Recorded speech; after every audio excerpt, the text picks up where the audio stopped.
Everyone, it's so good to see a lot of you just filtering in now.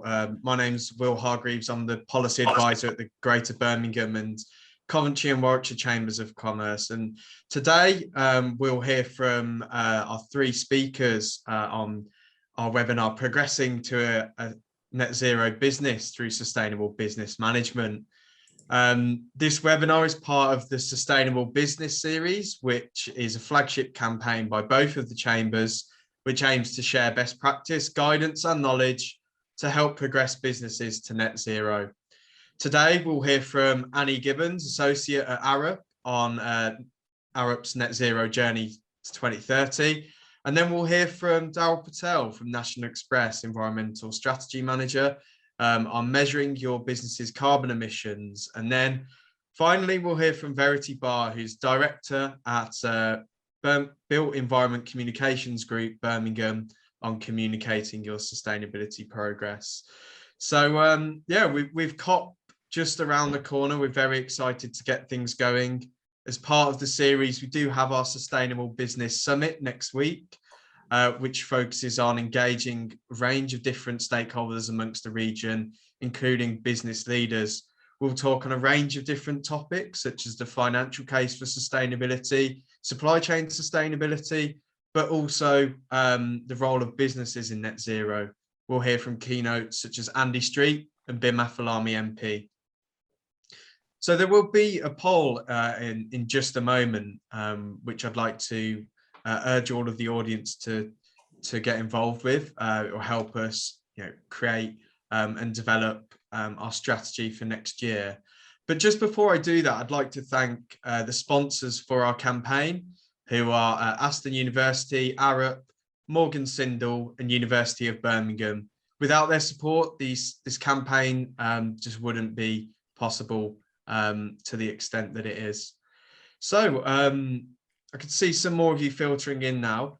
So I'd just like to have the poll, please. I'll read out the questions and yeah, we'll see what the results are. So question one: over the past 12 months, has reducing carbon or greenhouse gas emissions become more or less of a priority for your organisation? And then you've got question two there. So has your organisation implemented any measures to reduce carbon or greenhouse gases? And finally, does your organisation have a plan to achieve net zero? So what I'll do is I'll leave a few seconds there just to get the results in, and then I'll ask for the results. I'd also like to say, if you do have any questions throughout the webinar, please do enter them into the Q&A function and we will go through them at the end. So let's see the poll results. So yeah, question one: over the past 12 months, so it's become more of a priority for 3/4 of delegates on this call for reducing their greenhouse gas emissions. And it's very interesting. We've seen across a number of webinars actually that a lot of the businesses joining, it has become more of a priority across the board. And it's also good to see that well, there hasn't been any change to any as well. So question two. And very good. So we've had 70% nearly of delegates have actually taking measures to reduce their greenhouse gas emissions. So it's really good to see that the local community are taking action to reduce their environmental impact there. And then, wow, I think that's the highest one we've had for question three. So yeah, previously we haven't had as many having a net zero plan, but actually over 80% have a net zero plan on the call today, which is very, very good to hear. And I hope that a lot of the content today will help inform those plans and greenhouse gas emission reductions. So yeah, moving on. I'd just like to say as well, there will be a questionnaire circulated at the end of the webinar, which will be a more detailed questionnaire so we can get a sustainability health check on the businesses in the region. So now, without further ado, I'd just like to hand over to Annie Gibbons, who's the associate at Arup, and she'll talk about Arup's net zero journey to 2030. Annie, over to you. Thanks very much, Will. Just take a just a second to share my screen. And hopefully you can all see that, and that has come up. Okay. Yeah, that's come up fine. Great. So yeah, my name's Annie. I work for Arup. I've worked there for quite a few years, and my most recent endeavours for the last few years have been basically setting Arup on a trajectory to reduce its carbon emissions and sort of be a more sustainable business corporately. So I'm a consultant and I help other businesses do this, but most recently I've been doing it for my own company, for Arup. So I'm just going to share a little bit of information about that. I'm going to start just though by sort of zooming out a little bit and just talking about how you might go about determining what a sustainable business is, and certainly like what that looks like for your business. There's a lot of certifications and accreditations available, suitable for large and small organizations, basically something to fit everybody. And they tend to range from sort of a company and organization wide kind of reporting frameworks. And those are the guys more on the left as you look at that slide, sort of your CDPs, your GRIs, your UNGCs, through to sort of more targeted certification that is looking at targeting specific things. So for science-based targets, it's about carbon. For the plastic commitments, I think that's self-explanatory. For Ellen MacArthur, it's about circularity. So they are zooming in on some specific things that you might want to tackle. I think the point I wanted to make, though, by just sort of showing a range of these, and these are not exhaustive, is that to say that there isn't one best practice framework, there isn't one better than the other. Most of them are complementary, and sort of which ones you select really depend on your company's sustainability ambition and commitments, and as things like the level of transparency you want to achieve and the particular things you want to target. So you can go out and find which ones are most suitable for you. There are some common themes to sustainability that it's important to think about, and these are all reflected in the various certifications that I was talking about.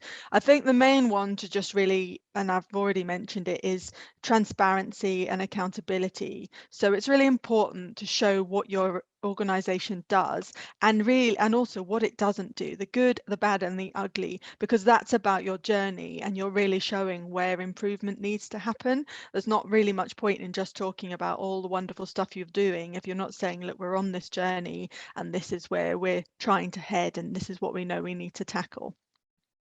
And I think a lot of those other common themes on there are really linked in every way to transparency and accountability. So, thinking about how you're going to report on progress and where you're going to report that, what policies and strategies you have or that you need to put in place to support your ambitions and your goals, and thinking about setting yourself targets and metrics to sort of measure your progress and demonstrate that externally and internally as well to all your stakeholders, because as I said, that continual improvement, that demonstration is really what it's all about. It's not about getting the solution tomorrow, it's about moving towards a more sustainable future. There are some sort of notable trends I wanted to sort of flag in the industry. I mean, all of these are getting a lot of airtime at the moment in the lead up to COP26 in Glasgow next week. You see net zero everywhere. Everyone's talking about net zero. People are also talking about nature, sort of natural recovery, and how that plays into the net zero journey, but also, just more inherently into sustainability, particularly those companies with supply chains that will touch on the natural world. Climate risks is an interesting one because that is really about looking much further ahead. So I think the main message that I wanted to say about that one is that best practice is really no longer enough. It's not enough anymore to say, we didn't know, we used the best data that was available. You have to plan for the worst, and then you have to double it. You know, you can't just say, that was what it was at the time. It's no longer acceptable. You have to think about what might happen, and people are being held, companies are being held accountable for that. A lot of those trends you can see there aren't really trends. Some of them are pretty fundamental and have legislation. That modern slavery, anti-corruption, those are things that as part of a sustainable business, you absolutely have to be doing and demonstrating that you are tackling. And I've put up there the UN SDGs, the Sustainable Development Goals. Those are something that lots of companies like to use, but I think I just wanted to make the point that they are definitely useful, but more as a framework. They're not the answer in and of themselves. You know, they are all holistic and they are all encompassing, but not every single one of those things is going to be of equal importance to your company. So you need to think about which ones you're tackling. And my final message sort of about these trends is like sustainability is now really, it needs to be business as usual. It's not just an add-on option, and it's also not just about your business. So of all of these things apply not only to you but also to your supply chain and all the companies that you do business with and your consumers. And you need to understand them and think about influencing beyond your business, because it all comes back to you at the end of the day, how you're dealing with these different things.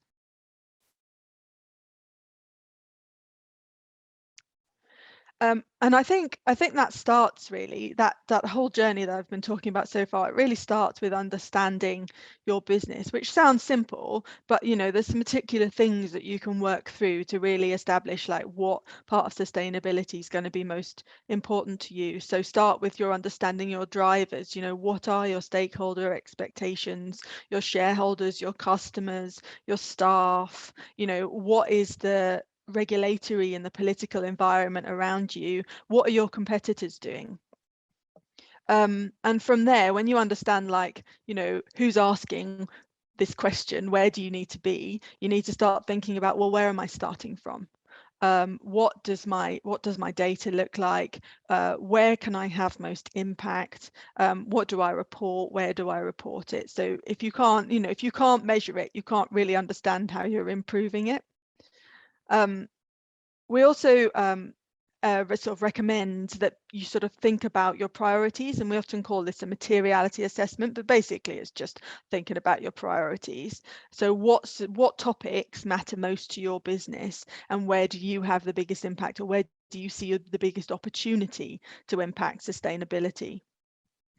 And I think I've already touched upon benchmarking is a really useful way of thinking about what your level of ambition might be. So, you know, it's, people always say, well, what are you aiming for? And you know, and it's hard to just sort of pluck that out of thin air. But by thinking about your baseline and your drivers and your priorities, you can kind of zone in on what your target might need to be. And also looking at your competitors. Do you want to be good practice? Do you want to be best practice? Do you want to be the leader in the market? What are they doing? What are the companies around you doing, to sort of pick what your level of ambition might want to be? And then thinking about, like, okay, how am I going to start taking action, prioritizing those in the short and the long term? And the diagram there is just about really thinking about all the decisions related to those points on the left need to be thought about at different levels in your organization, and these are all interlinked. So from the corporate umbrella that encompasses everything, down through thinking about your facilities, thinking about your processes and procedures, thinking about the products that go out the front door, and sort of the levels of action that might impact each of those things, both from the bottom up or the inside out and from the top down. So all of these things have influence and they all need to speak to each other.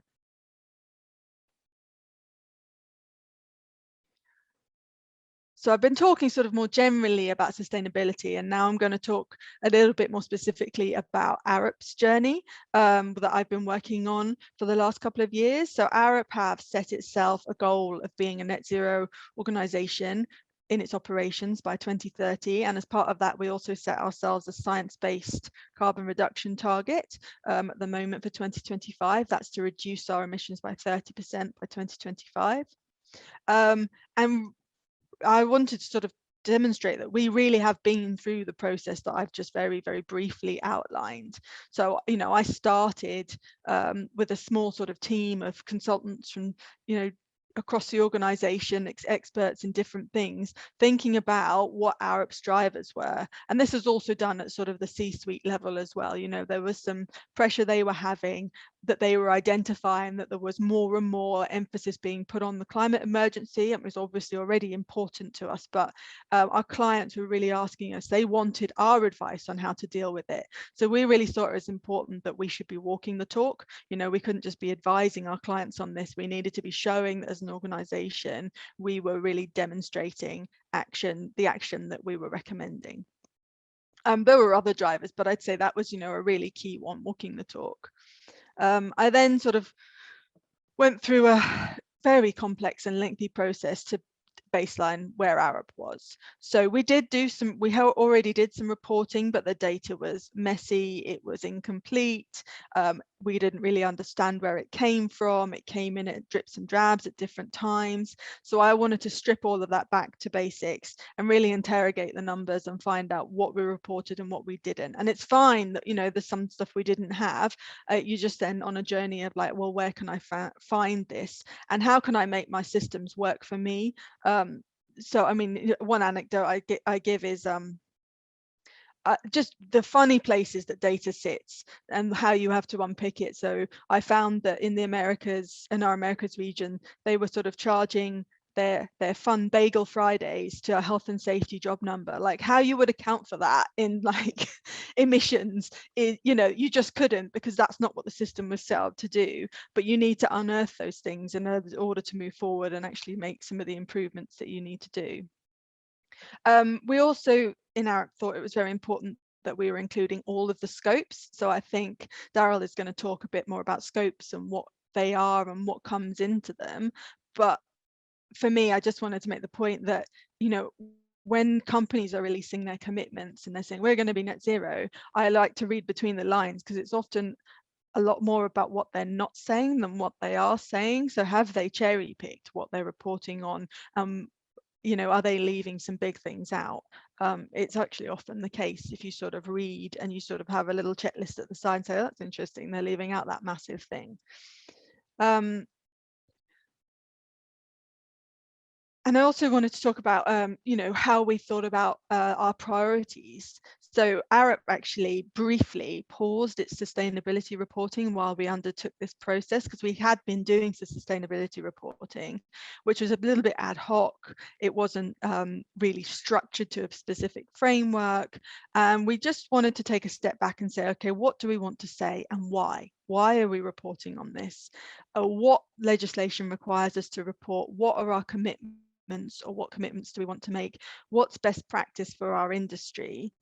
And just figure out really the best way to do this going forward. And with all of that in mind, keeping an eye on where we want to be, because that's really why you're doing all of this. Like, what goal have you set yourself for 5 years or 10 years? As I said, Arup's set net zero and a science-based target. And it's really important, I think, to have those milestones along the way. So a few more that we've sort of put in place is that we want to procure renewable energy for our offices, 100% of them in the next couple of years. Other things we want to do is we wanted to halve our travel, which has been miraculously easier than we thought, but now it's about keeping it at that low state and basically maintaining a level of transparency and accountability as we go on this, you know, this process towards where we want to be. As a result of the baselining and all the work that I sort of showed on the previous slide, and particularly the materiality assessments, we sort of established that were some key areas that Arup had an impact as a corporation, as an operation. So not thinking about our projects, thinking purely about our corporate operations. And these were really in the energy we use, the travel that we do, both commuting and business, the waste we produce, which is small but fundamental, and our purchasing, so what the stuff we buy and the other services that we buy from companies like us. So once we'd identified like where the big things were, we had to understand the context around them. So what policies did we have around purchasing or around travel? What did we have to comply with? How were we measuring these things? And this sort of slightly chaotic diagram is really just to show that this is an iterative process. So we are constantly evaluating and feeding information back into the loop about what do we know and how does this impact the thing in the first place. We call this process heat mapping. So it's a combination of factors. It's not just about where the biggest source of emissions is. It's also about what's your priority and also where you can have most impact. So, you know, for us, our purchasing emissions are massive, but that's all about our supply chain. And that's quite a long journey of engaging with your supply chain and understanding that. But some of the areas that might be smaller, but you can have a really direct impact on are things like your energy, where you buy it from, or the travel you do. You know, that is within your power to stop. So those things should also be quite high up your list, just because of the impact that you can have on those directly. And once we'd figured out where we could have impact and what was a priority to us, we started thinking about what actions we might need to take, both from the top down and the bottom up. So thinking about policies and strategic decisions that would sort of get these things going, but also how to encourage actual people to, you know, change their behaviors and move towards more sustainable behaviors.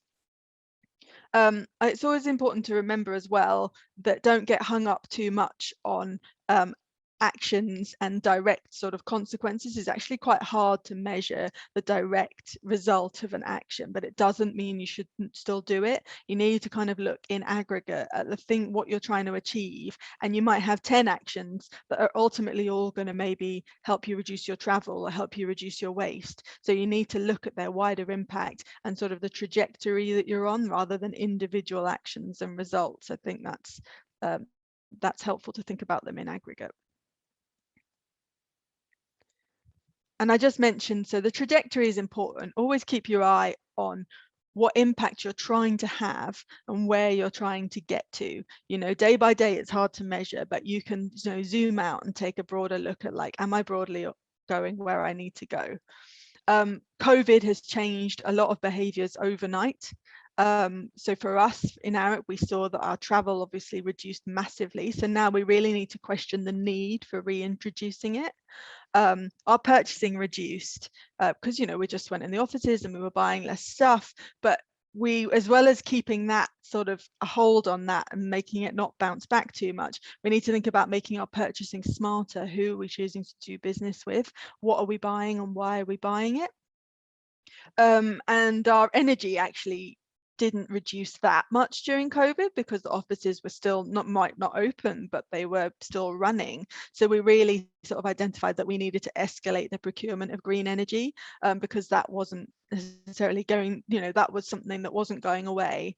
And we also found that that was easier in some places than others. So Arup has 90 offices across the globe, and we had to think about, well, where it's difficult, how can places that find it easier help those places? So can we procure energy for a wider area than just one office if a particular office isn't going to be able to do it for themselves?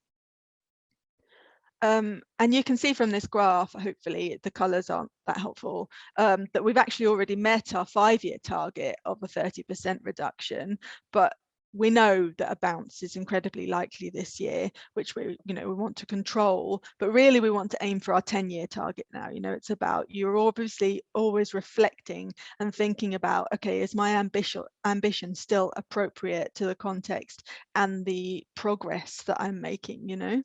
I just wanted to make a point on that. You know, everybody is talking a lot about net zero at the moment, and everyone's trying to do it ASAP. You know, people are saying, well, I'm going to do it in 10 years. Well, I'm going to do it in 5, or I'll do it tomorrow. I mean, Microsoft's saying, well, I did it yesterday. You know, we've never existed. we've wiped our profile off of the earth. those are all different approaches, but one thing they all involve is a lot of offsetting.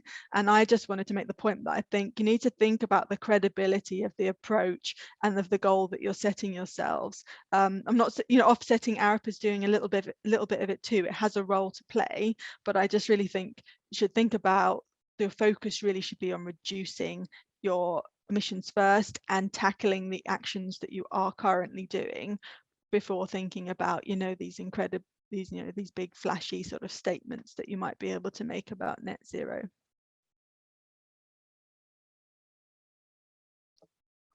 I talked sort of broadly about actions that Arup are taking as a business, and talked about some of Arup's journey, but I just wanted to, towards the end, talk a little bit about the behaviors that play into this kind of transformational change, because at the end of the day, it always starts with a person.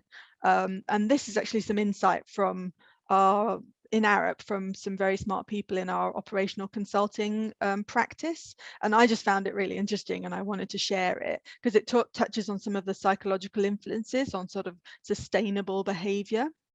So the first one is thinking about individual psychology. So our ability to identify and access the reasons why we want to perform sustainable behavior is really critical to adopting them and keeping them. So because what matters to you doesn't matter to someone else, and you telling someone, no matter how vehemently you're telling them why it should matter to them, it doesn't mean that they're going to basically take that behavior on. In fact, some people become more resistant to taking on, sustainable behavior if they're told to do it. So you have to think about helping people in your organization to identify why they care. What is it that motivates them to do things that will be more sustainable, because ultimately that's going to be more resilient over time.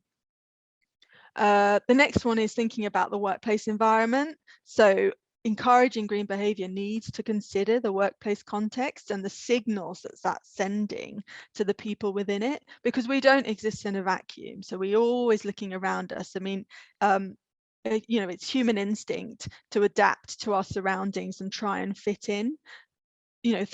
Think about how you behave at work versus how you behave at the weekend. It probably looks at least a little bit different, possibly quite different.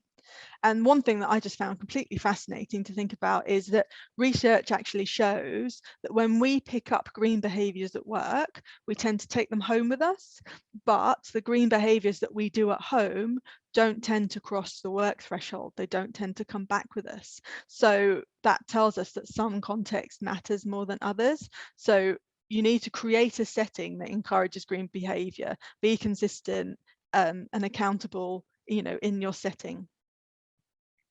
And the final one there is about scale and speed. So to, just fundamentally to know that behavior matters, and the choices that as individuals we're making is really fundamental to enabling this transition. We are in this situation because of the cumulative effect of billions of lifetimes filled with lots of people doing lots of very little things. It all adds up. So we really need to consider what we want to see and role model that both as personally and professionally, as individuals and as an organization.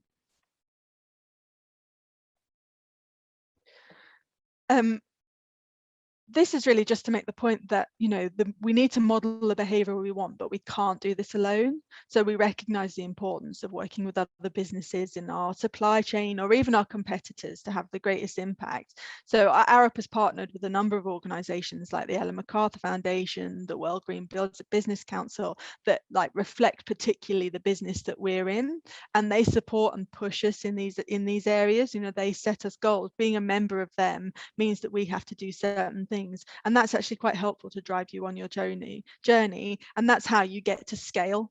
If you're not trickling along at the bottom, those kind of partnerships are going to push you to be doing a lot and a lot more.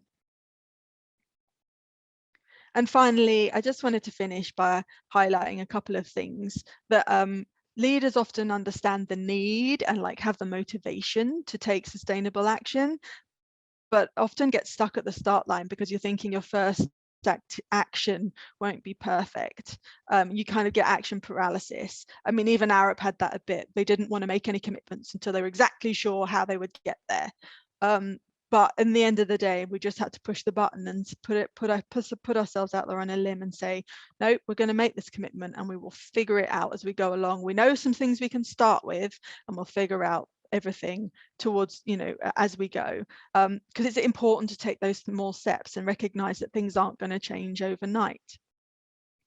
And also to recognize that the goalposts are probably going to move. Everyone is watching COP26 unfold right now. Leaders are saying all sorts of different things, all sorts of different protests are happening. So there is a need to keep pace. Sustainability is a dynamic problem, and our response to that needs to be dynamic as well, because not to put too fine a point, this is a climate emergency, and we've shown that we can change our behaviour very quickly. COVID has shown that, so we need to sort of apply that same urgency to this agenda and sort of leverage all of the things I've just talked about to make those changes. So if you take one thing away from this, just go away and think about, are there any quick wins I can do in my office? Is there anything very visible that I can use to get someone engaged? Can I change one small thing even in the kitchen of my office? And at the same time, have that plan that you're figuring out for how you're going to make that more transformational change across your organization. So I think I will finish there.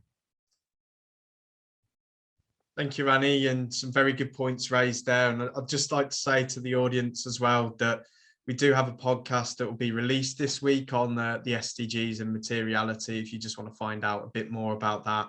And we do have a range of content available from our website that can help you get those quick wins as well. And it's good to hear, behavioural change is, a key part of your presentation, Annie, as it is such a critical discipline, for sustainability. I think Committee on Climate Change recognised that the majority of changes that we have to have to become more sustainable are through behavioural change.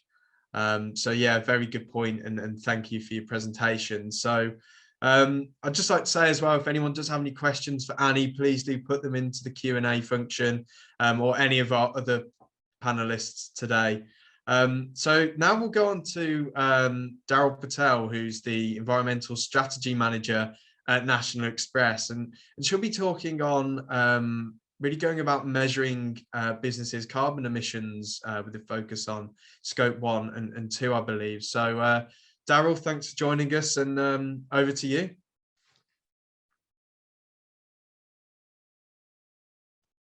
Great. Hi. Hello, everyone. Let's just share my screen. Okay, can everyone see that? Is that good? Okay, great. So I'm Darren Patel. I work for National Express, and I've been in the business for over 5 years, but as of April this year, I've taken up the environmental role and trying to push that agenda through at UK and at our group corporate level. So it's been a big learning curve for me. So I'm happy to share my learnings, especially when it comes to measuring reporting scope 1 and 2 emissions, and hopefully you'll gain something out of it as well. Okay. So the big question, why should we be measuring these emissions? So as we enter this new phase and more people are more concerned with climate risks that Annie mentioned earlier, we need to adopt as a business to make sure that we're ready to address some of these risks, but also there's really great opportunities that we should be ready to seize. So for instance, understanding your emissions will help you save money because, of course, energy comes at a cost. So if we can reduce that, then we'll save a few pennies, which is always great. We can generate new business. So if we're saving money and we're becoming more competitive, we can become more competitive in the sense and bring new customers in and offer them more products and whatnot, meeting the informational demands of our customers. So customers are now demanding companies to publish their data. They want to know how sustainable companies are, especially if they're buying or using their products. And this is a change that we're seeing in the market across the board, even to our stakeholders. So ensuring that we're giving good data and we know where our greenhouse gas emissions are coming from, we'll be able to address those new customer demands that is becoming more and more popular, especially with the lead up to COP26. And finally, do your bit. So climate change is coming, it's happening, and everyone's worried about it. All the world leaders are talking about it. And in the UK, the government's setting out net zero agendas, and businesses are uptaking these agendas and setting out their own net zero plans. But we've all got collective responsibilities to do what we can, especially as businesses and organisations. So these are a few reasons why we should be looking at reporting our emissions and understanding and measuring them. Okay. So first of all, there's a lot of talk about the scopes, and it can be quite overwhelming going into this detail. So I thought it'd be worth spending a couple of minutes just explaining what the 3 scopes are on how emissions are reported. So scope 1, this is your direct emissions. This is the stuff that you've got ultimate control over. So what you're burning that comes straight out of your operation. So examples are combustion from our owned or controlled boilers, your own vehicles, your own plants. So this is stuff that you really can control. Scope 2 is more indirect, but as of purchases, so purchasing electricity, for instance, heating, steam, cooling. So this is indirect because you're not actually in control of how that energy is generated, but it is as a result of your business operations. And scope 3, this is all pretty much everything else that isn't covered in scope 2. So this could be anything from how your staff commute, how your employees commute, your supply chain. So where are you buying things, your distribution, it's everything else that's not covered in scope 2 and scope 1. That's a bit of an overview of what they are, but this presentation is more focused on scope 1 and scope 2. Okay, so how do you go about measuring your scope 1 and 2s? Because it can be quite a daunting task if you're starting from scratch, or even if you're revisiting this to improve on your own data collection. So first of all, step 1, define the organizational boundary. So for many small businesses, this would be quite straightforward because it would just be what you own, your business. However, if your business is a little bit more complex and you have subsidiaries and joint ventures and franchises, it's really worth considering how you're going to set that approach. So there's 3 approaches that are in the greenhouse gas protocol: equity, financial control, and operational control. There's loads of information on this through government papers and also the greenhouse gas protocol. So if you're at that point where your business is a little bit more complex and you need to set that approach, there's so much out there to access. So you've now set your organizational boundary and you know what approach you're taking. The next step is identifying what are the activities that are causing emissions. So for scope 1 and 2, I've listed a few of the key ones that you get. So fuel combustion, so boilers, furnaces, turbines, your owned transport. So for us, this is a really biggie. We're a transport operator and we have over 1,600 buses, and we operate coaches. So this is a really key one for us. Process emissions, so waste processing, cement, aluminium, fugitive emissions. So this is particularly important on our coaches, which have air conditioning, and of course our buildings as well, and purchase of electricity. So I've put this in the context of National Express to make it a bit easier to picture how it works for a business and practice. So over 90% of National Express's emissions, scope 1 and 2 emissions, come from our vehicles. As I mentioned, this is what we do. This is our business. Unfortunately, at the moment, most of them are diesel. We are starting to transition the fleet to electric, but this is the key area for us to focus on because it makes a big proportion of our scope 1 and 2. We also have natural gas, which we've recently transitioned to more renewable sources, refrigerant gases and fugitive emissions, and they also make up our scope 1. And scope 2 predominantly for us is our electricity that's been purchased. So you have your boundary, you know what's causing your emissions, and you're starting to put them into the scope category. So electricity in scope 2 and all the others in scope 1. So now the next step is collating the information. So you know what's causing the greenhouse gas emissions, but now you need to collect the data to quantify what those emissions are. So your data will be electricity usage, fuel consumption, for us especially mileage, gas use. So you can get this from invoices and receipts, but one of the key things with this is to make the data more accurate, they recommend using volume or mass data where you can. It might not always be possible depending on how you collect data right now, but I think it's something to think about going forward. And establish a reporting year. So over 12 months, we align that to our financial year. So it's January to December. And then the step after that, once you have all your data points, is then calculating the emissions. So these conversion factors are available, and they provide really good guidance on how you can calculate from your data that you've collected into your emissions. So yeah, that's all available online. And then the most final step is, you know what your data is, you know what your emissions are. So now the whole point is to develop some metrics and set some targets on how you can be better, greener and more sustainable as a business. So if I turn back to National Express, what we do, so our fuel data is collected by litre, so we know exactly how much fuel we're consuming as a business, and then we can convert that into the emissions factors, and it's more of a reliable and accurate way to know what your emissions factors are from the vehicles. Gas and electricity is collected through our bills, and we have the kilowatts of gas and electricity that we use, so again we can just do that straight conversion.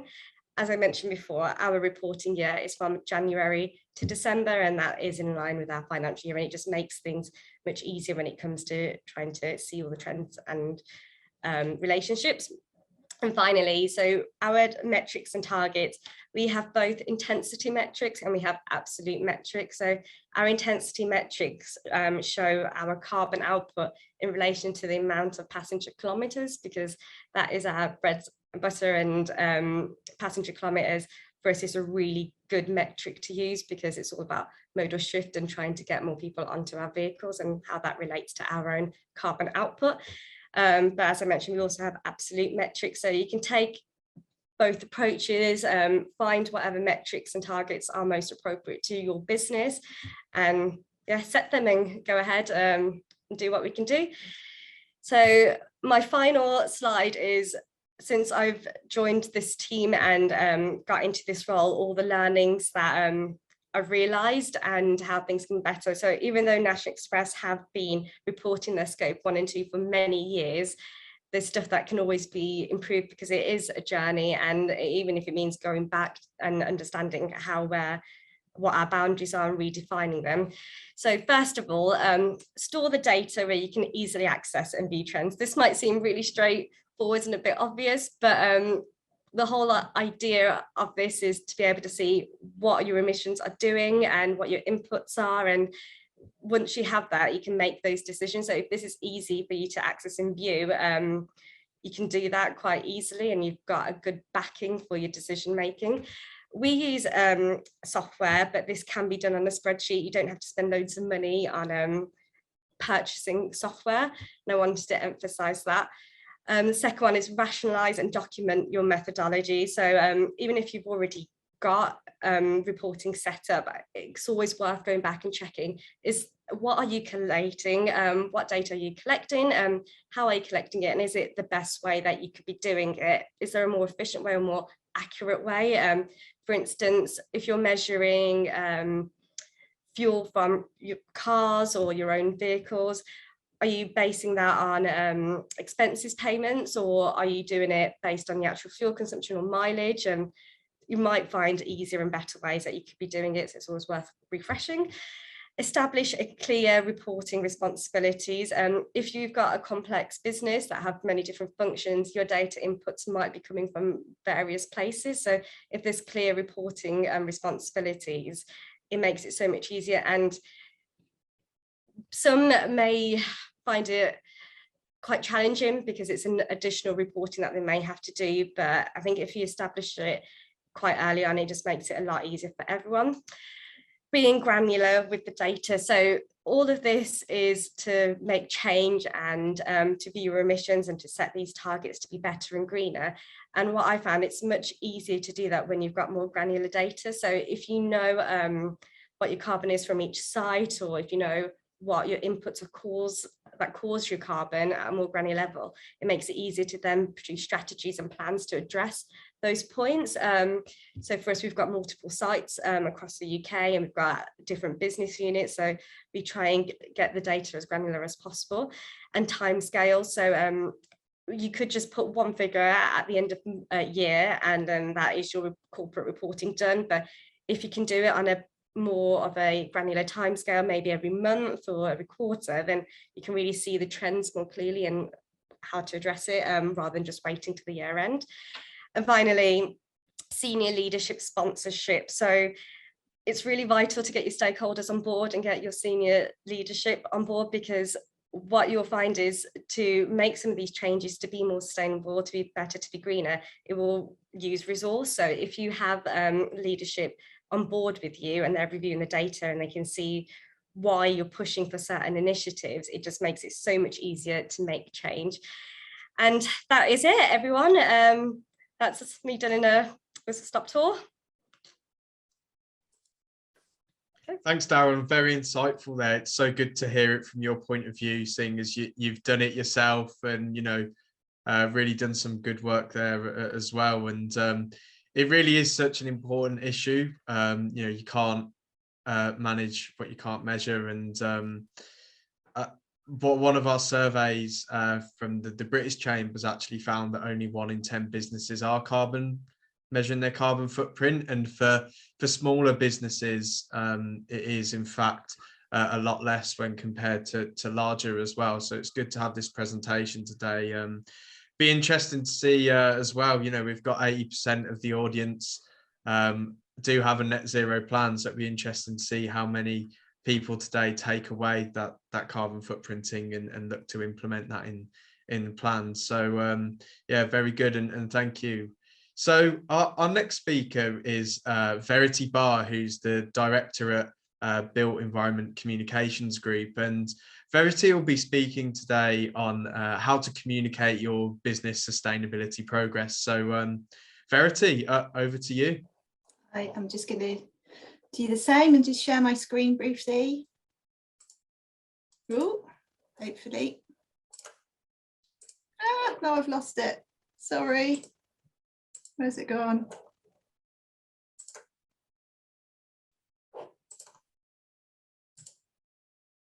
Apologies, everybody.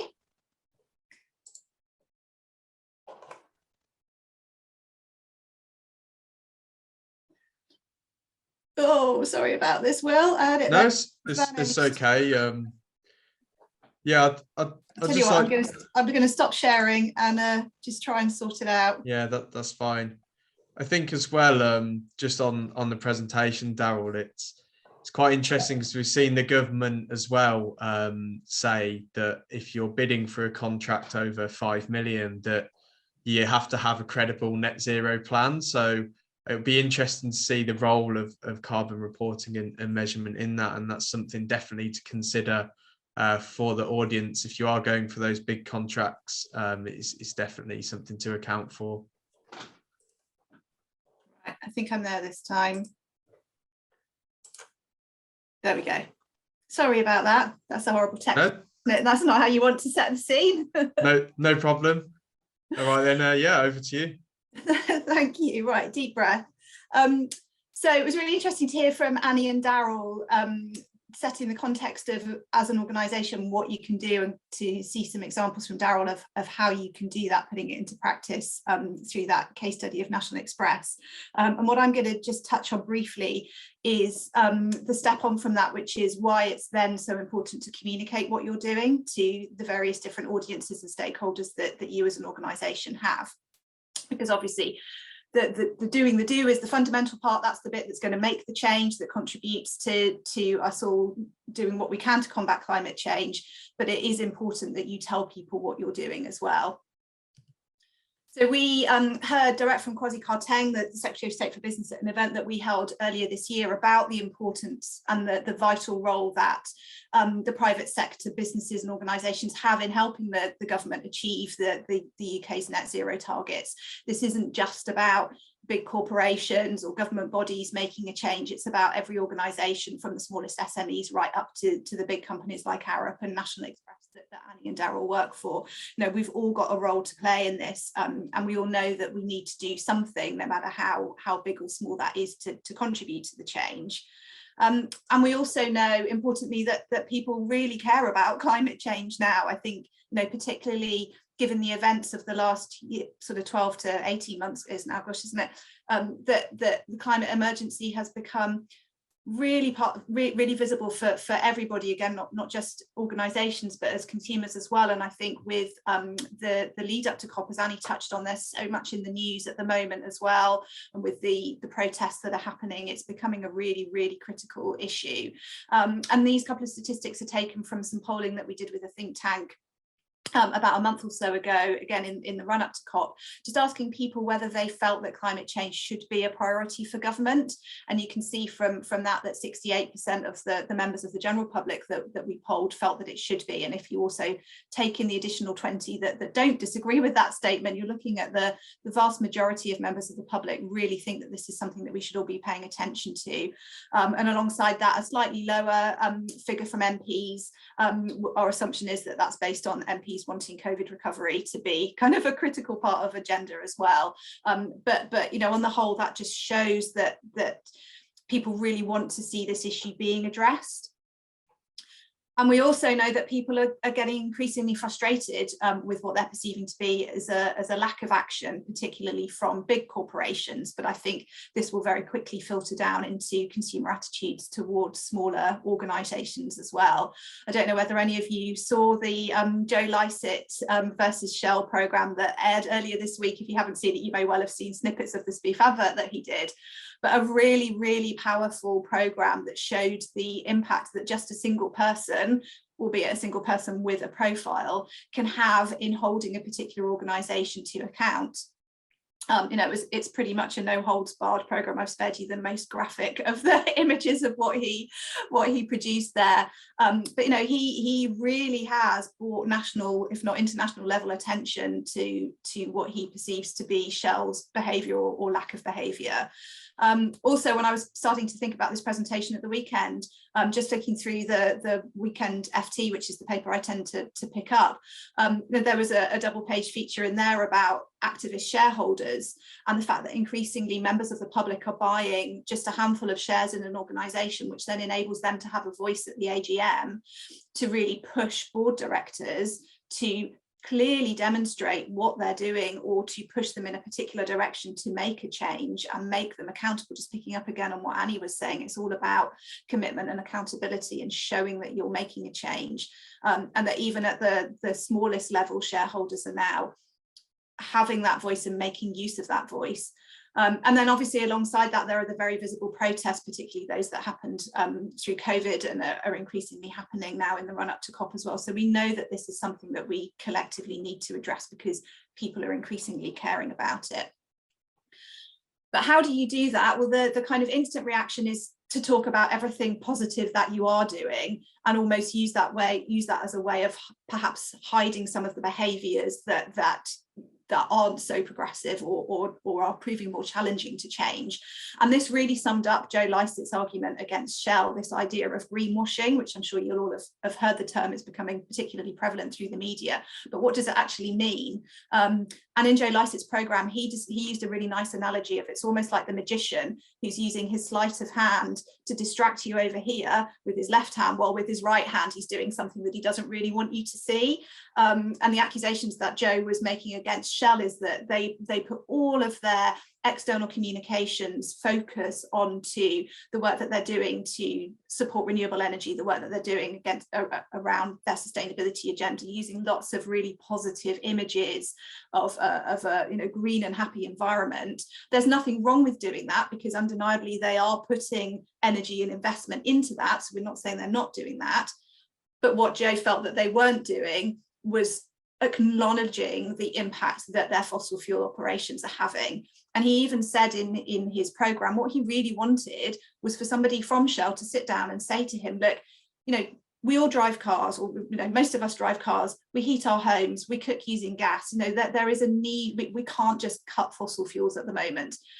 But alongside that, this is what we're doing. So what he really wanted from them was a bit of honesty. And I think from a communications point of view, that's absolutely the first rule here, is to be honest about what you're doing. And I think, again, just echoing what Darryl and Annie showed through their presentations, is that we're at the start of a journey, or many of us are at the start of a journey, and there's nothing wrong with saying that. People don't expect us to have all the answers. You know, we know as consumers, I'm very conscious of recycling, but every now and again I'll chuck something plastic in the bin, not into the recycling bin. You know, none of us is perfect.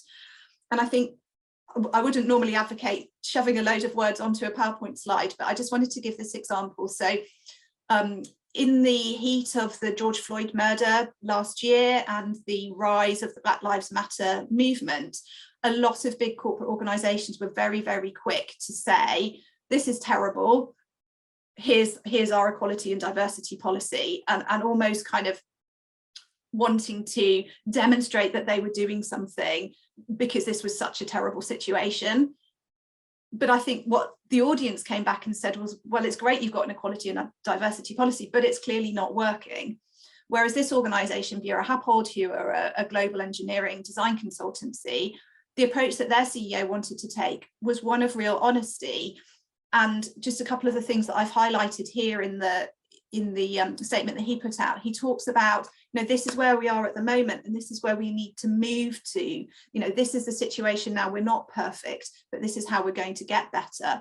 He talked about talking to his communities, talking to his employees, and using their responses and their contributions to inform how he was going to shape the company's policy, that he wanted to take time to kind of reflect and consider about how he would move forward, and critically made the point that this is the beginning of a journey. And although this was directed to diversity and inclusivity, I think the principles still stand when you're talking about your environmental and sustainability policy as well. Be honest about what you're doing at the moment. Talk to your stakeholders, talk to your employees, talk to the media about what you want to change and why, but don't pretend that you've got all the answers straight away. This is a journey, and this is the start of it. And I think part of starting that journey is demonstrating externally that you're making that commitment. So the first slide that Annie showed had that whole kind of range and spread of different commitments, different organisations, different accreditations that you can work towards. And I think it's really important from a comms point of view that you tell people what you're doing, and that you use the help and support that those bodies can provide. So the one that I flashed up here is the SME Climate Hub. This is part of the UN's Race to Zero, and this is the part of it that, you know, they acknowledge that for some smaller organisations it's quite a challenge to cut your carbon emissions, and it might not be as straightforward as an organisation like National Express, where you've clearly got a fleet of vehicles where you can work towards cutting emissions. So the SME Climate Hub encourages small businesses, and this is what, as BECG, this is the accreditation that we're looking towards. It talks about making your commitments, making them public, but it also then gives you access to lots of tools that will help you, and calculators that will help you to reduce your emissions. And I think what's important about this is showing your intent to your stakeholders, your employees. We saw those couple of slides back that I showed that people are becoming frustrated about this, people are talking about this. So it's really important that you tell people what you're trying to do. And by subscribing to some kind of formalized accreditation, you're demonstrating that you're doing it with intent and with purpose, and with credibility as well.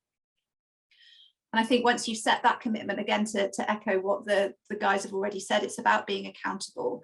So sharing your commitment publicly, whether that's through your website. Some increasingly companies have dedicated sections on their website that talk about what they're doing and why. It's also about communicating it internally to your employees. And when we talk about comms, the external audience is important, but it's equally as important that your employees know what you're doing, because they're then your advocates. They'll be talking direct to your clients, to your suppliers. So it's important that they're sharing the right conversation and the right messages outwards as well.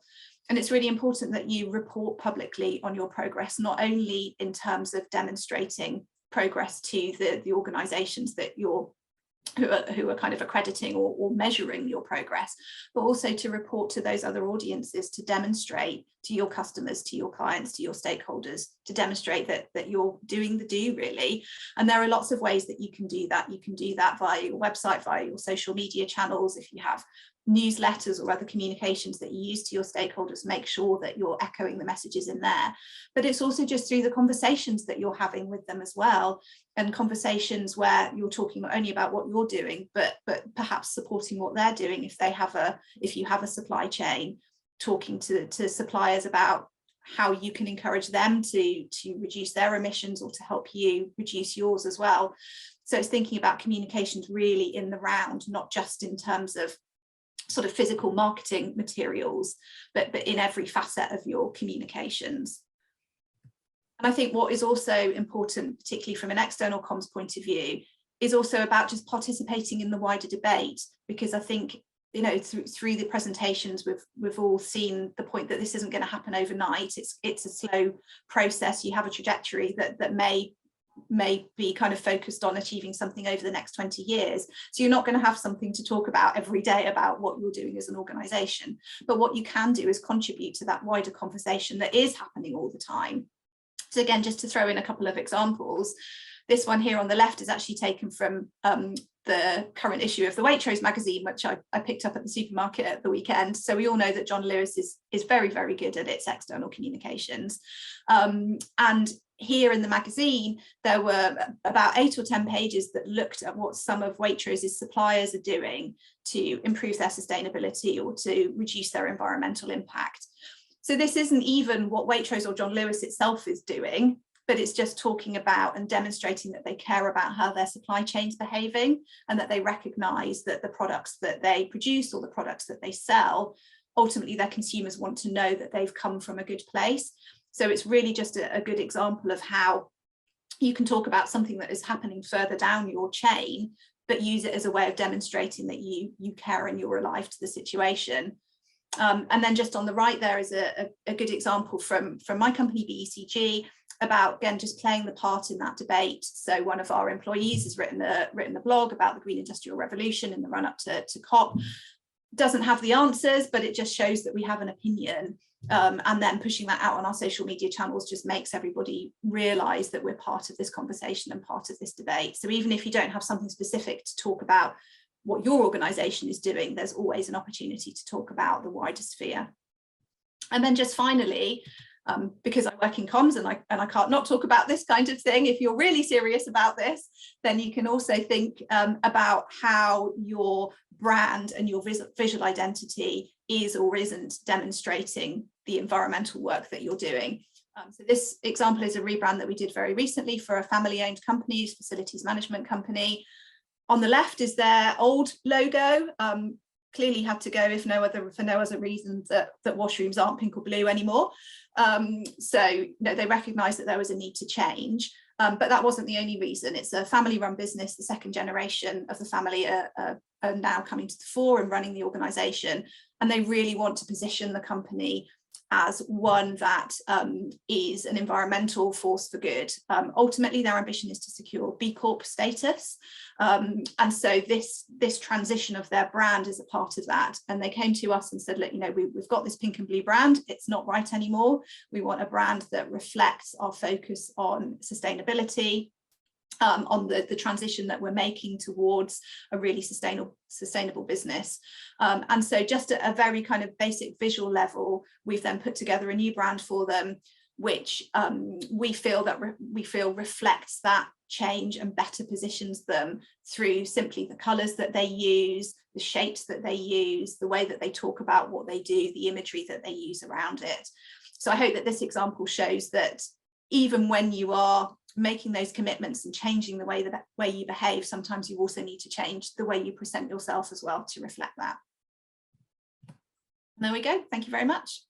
I'm now going to attempt to stop sharing and hope I don't have the same tech fail on that as I did at the beginning. There we go. Thanks, Verity, and a great presentation. There was some, I guess, a framework for a lot of the businesses to follow on this call today. So very useful. So now we'll host a Q&A. I'd just like to say to anyone in the audience, if you do have a question, please do pop it in the Q&A function. I can see that we've got a fair few that have came throughout the session today.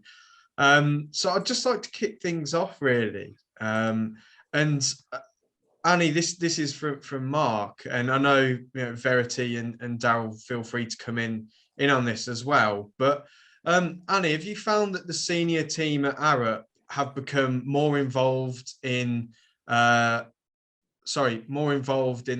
strategy as it grew at all? Yes, so that was a really interesting journey. It was quite a couple of years ago. Just by way of anecdote, only a couple of hundred companies had set a science-based target. So our C-suite, our leaders were a bit like, yeah, I suppose we should. Now more than 2,000 have. And in that interim, the number of questions and the amount of scrutiny about what your organization's doing and what it's saying has just like absolutely gone stratospheric. So we basically started this journey just in time, because the way that I found that the leaders got more interested is basically when they got asked more questions and they were like, oh, do we know the answer? And I'm like, yes, we do. Here it is. And so the more that I could give them, the more that they were like, great, okay, well, can you go away and figure out these extra things? Or, so it is an iterative process, and it is sometimes hard to take that first step if your leadership is a little bit like, oh, I don't know if we need to do this. I think the need is there now, but I think their interest will increase as they suddenly find things at their fingertips that they can actually say at events and respond, the more that they'll want more stuff internally. So I kind of found that that's how it went. And just to, I think wrapped into that, the thing that they often care about is how much it costs too, and that's kind of wrapped into the other question that's on there, which I might as well answer at the same time, is it really doesn't cost a lot, actually. You can take a lot of action without spending a lot of money, and you can do different levels of like data collection. You can start pretty simply. There are some really easy ways to estimate what your impact might be, and then you can just grow from there and add to that over time. So it doesn't have to be hundreds of thousands of pounds up front. It can just be like, let's start somewhere. And ultimately, as the leaders I think they will just see value for money, because the more they have to respond to questions and the more they want to say about the business and the more sort of collateral that gives them, the more value they'll see in the activity. So they won't see it as a big cost. Anyway, those are briefly what I think. Thanks, Annie. I absolutely agree with your points there. And I don't know if Darryl, you'd like to come in at all on that, or Verity. Yeah, I definitely agree with everything Annie has said. We saw it in a similar way, where it was our C-suite that we've already done this reporting, but we're getting more and more questions from our shareholders and stakeholders. We set science-based targets a while ago, back in 2018 or 2019. But now we're at that point where, how are we actually going to achieve net zero, and what more do we need to do? We've got a really good understanding of scope 1 and 2, but we're still a bit behind on scope 3, and we're doing a lot of work at the moment to understand that and really drive it through the business, because it's great if senior leadership are on board and they want to do it because they're getting the questions at AGMs and whatnot, but really driving this culture change through to our drivers, our frontline, our managers, senior managers.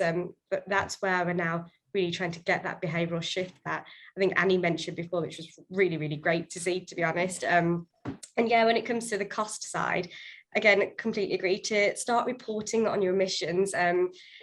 Like I said, you don't need to buy an expensive software, so you can just set up a spreadsheet and start that process and look at what data is most important. So for us, our vehicle emissions are much greater than anything else. So first concentrate on those areas and then build on that, because it is a journey. And I think it's quite important to position this as sometimes not always sustainability, but it's your business's position in the future. Is your business going to survive in the future? Because it's great to say, yeah, we're just doing it to be green, but this is the longevity of your business. And I think if you can prove that and show that, you'll get that buy-in that you need. And also hiring, if your business is greener, you will attract more talent, and people are really concerned with this. So there's a whole load of benefits that you can position to your senior leadership to get that buy-in? I think I'd bring a slightly different perspective than Daryl and Annie, just because of the different company that I work for. So in comparison to both Arup and National Express, we are at the smaller end of SME, so we've got about 130, 140 employees across the business. We're also privately owned, so we don't have shareholders who hold us to account in the same way. We don't have an AGM. And then for us also, we're a service consultancy, so we don't manufacture anything, we don't have big fleets of vehicles. You know, when we started looking at this, that there aren't those, I hesitate to say, kind of easy wins, but in some ways it's going to be really challenging for us to reduce our carbon emissions. We also predominantly work from serviced offices as well, so don't necessarily have control over the energy suppliers that we use or the light bulbs that we use. So I think for us, this is the reason why we're now really focused on addressing this and kind of setting some commitments, is because on the whole, we're a very sustainably, socially aware organisation. So we have a big focus on well-being. We do a lot of work to support diversity and inclusion, both in our organisation and the sector that we work in. We're very focused on delivering social value. We have social value practitioners within our organisation, etc., etc. So we're very aware and kind of alive to all of these issues. And really, it felt like the environment was kind of the next part of that kind of journey, really. But I can really empathise with organisations that are finding it difficult and almost feeling a little bit overwhelming, because I think so much of it depends on the type of company that you are. But I think just because of the board of directors that we have and the general kind of consumer consciousness, we know that we need to do something and we need to address this in some way, which is why we're kind of starting out on our journey towards net zero now. Absolutely, and I think, you know, with COP just round the corner, we'll see a lot of further announcements from companies and, you know, engagement with SMEs, and hopefully some more productive strategies and movement from the local business community. So yeah, I mean, I think that's all we'll have time for today, but I'd just like to thank as well, I mean, Verity, Darryl and Annie, thank you so much for joining us today. It's been an absolute pleasure. Thanks for your great presentations, and yeah, it's definitely very good to hear on this crucial topic. I'd also like to say as well, thank you to our sponsors of the campaign, Aston University, Arup, Morgan Sindall, and University of Birmingham. I'd also like to say, someone just asked about the slides. Yes, we will be circulating the slides to delegates after the session, along with the recording. So it'll all be there for you. And yeah, thank you all for delegates attending today. It's been absolutely brilliant. And I wish you all a good week.